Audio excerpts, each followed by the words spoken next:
दोस्तों पिछले कुछ समय से ट्रंप का एंटी इंडिया स्टैंड एकदम क्लियरली दिखाई दे रहा है। कभी वो अमेरिकन कंपनीज को बोलते हैं कि इंडिया में प्रोडक्शन बंद करो, कभी वो बोलते हैं कि इंडिया पाकिस्तान की वॉर मैंने रुकवाई है, कभी इंडिया पे 50% टैरिफ थोप देते हैं। और सिर्फ इतना करने से ही उनका मन नहीं भरा था तो अब उन्होंने इंडिया को एक और शॉक दे दिया है H1B वीजा की फी हाइक को लेके। सोचो H1B वीजा जिसकी फीस पहले 2 से 6 लाख रुपए के करीब हुआ करती थी, अब उसे लेने के लिए एक इंसान को 90 लाख रुपए तक देने पड़ेंगे। जी हाँ, मतलब एक वीजा लेने के लिए अब आपको 90 लाख रुपए तक देने पड़ेंगे। Crazy right. अब सवाल ये उठता है कि इसका इम्पैक्ट किस पे ज्यादा पड़ेगा और हम इंडियंस इस रूल को कैसे टैकल करेंगे। आइए डिटेल में समझते हैं इस वीडियो में। सबसे पहले समझते हैं कि H1B वीजा होता क्या है। तो सिंपल टर्म में समझाऊं तो H1B वीजा एक वर्क वीजा होता है जो अमेरिकन कंपनीज को अलाउ करता है कि वो दुनिया भर का हाईली स्किल्ड प्रोफेशनल को चुन चुन के अमेरिका में लाया जा सके। और यहाँ सबसे इंटरेस्टिंग बात यह है कि इसका सबसे बड़ा हिस्सा सिर्फ इंडियंस ऑक्यूपाई करते हैं। हर साल 70% से ज्यादा वीजा सिर्फ इंडियंस को मिलता है। इसलिए जब ट्रंप ने इस वीजा की फीस को बढ़ाया तो इसका सबसे ज्यादा इम्पैक्ट इंडियंस को पड़ने वाला है।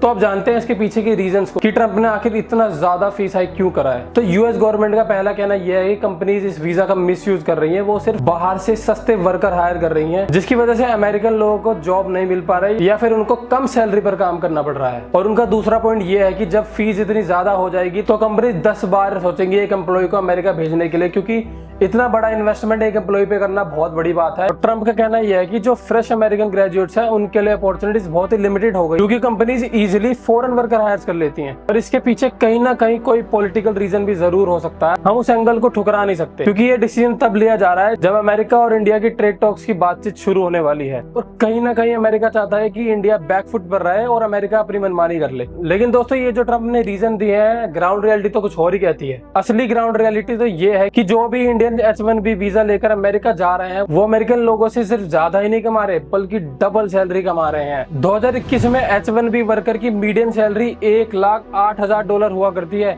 जबकि एवरेज यूएस वर्कर सिर्फ 45,760 रुपीज कमा रहा है। तो ट्रंप बार बार जो सस्ती लेबर का गाना गा रहे हैं, इसकी तो कोई सेंस बनती नहीं है। लेकिन दोस्तों इतना बड़ा फीस हाइक भी ट्रंप को रास नहीं आया कि इसके साथ साथ उन्होंने एक और बड़ा धमाका किया है। ट्रंप ने बोला है कि जो H1B वीजा का सिलेक्शन पहले एक लॉटरी प्रोसेस से हुआ करता था उसको खत्म किया जाएगा। अब ट्रंप ने बोला है कि जो भी कोई H1B वीजा का एप्लीकेंट होगा उसको वेजेस के लेवल पे सिलेक्ट किया जाएगा। आइए इसे आसानी से समझते हैं। अमेरिका में 4 वेजेस लेवल होते हैं, level 1, level 2, level 3 and level 4। Level 1 में एंट्री लेवल जॉब्स होती है और लेवल 4 में high wage highly skilled professional. मतलब सीधी बात, लो वेजेस वर्कर के लिए अब H1B वीजा लेना और भी ज्यादा मुश्किल हो जाएगा। अब दोस्तों इसका इफेक्ट सिर्फ इंडिया तक ही सीमित नहीं रहने वाला है, इसका इफेक्ट अमेरिका तक होगा, क्योंकि अमेरिकन कंपनी जिसमें हजारों लाखों की पॉपुलेशन में इंडियंस काम कर रहे हैं, वो भी बहुत हाई सीनियर लेवल्स पर, उन सबको ये इशू फेस करना पड़ेगा। और इसका एक डायरेक्ट इम्पैक्ट अमेरिका की यूनिवर्सिटीज और एजुकेशन सेक्टर में भी होगा, क्योंकि जो स्टूडेंट्स अपना सपना लेके अमेरिका की बड़ी बड़ी यूनिवर्सिटीज में जाते हैं पढ़ने के लिए, जब उनको पता चला कि यहाँ पे जॉब की गारंटी का तो पता नहीं, लेकिन वीजा की $1,00,000 की फीस की गारंटी जरूर है, तो इससे अमेरिका की यूनिवर्सिटीज का मार्केट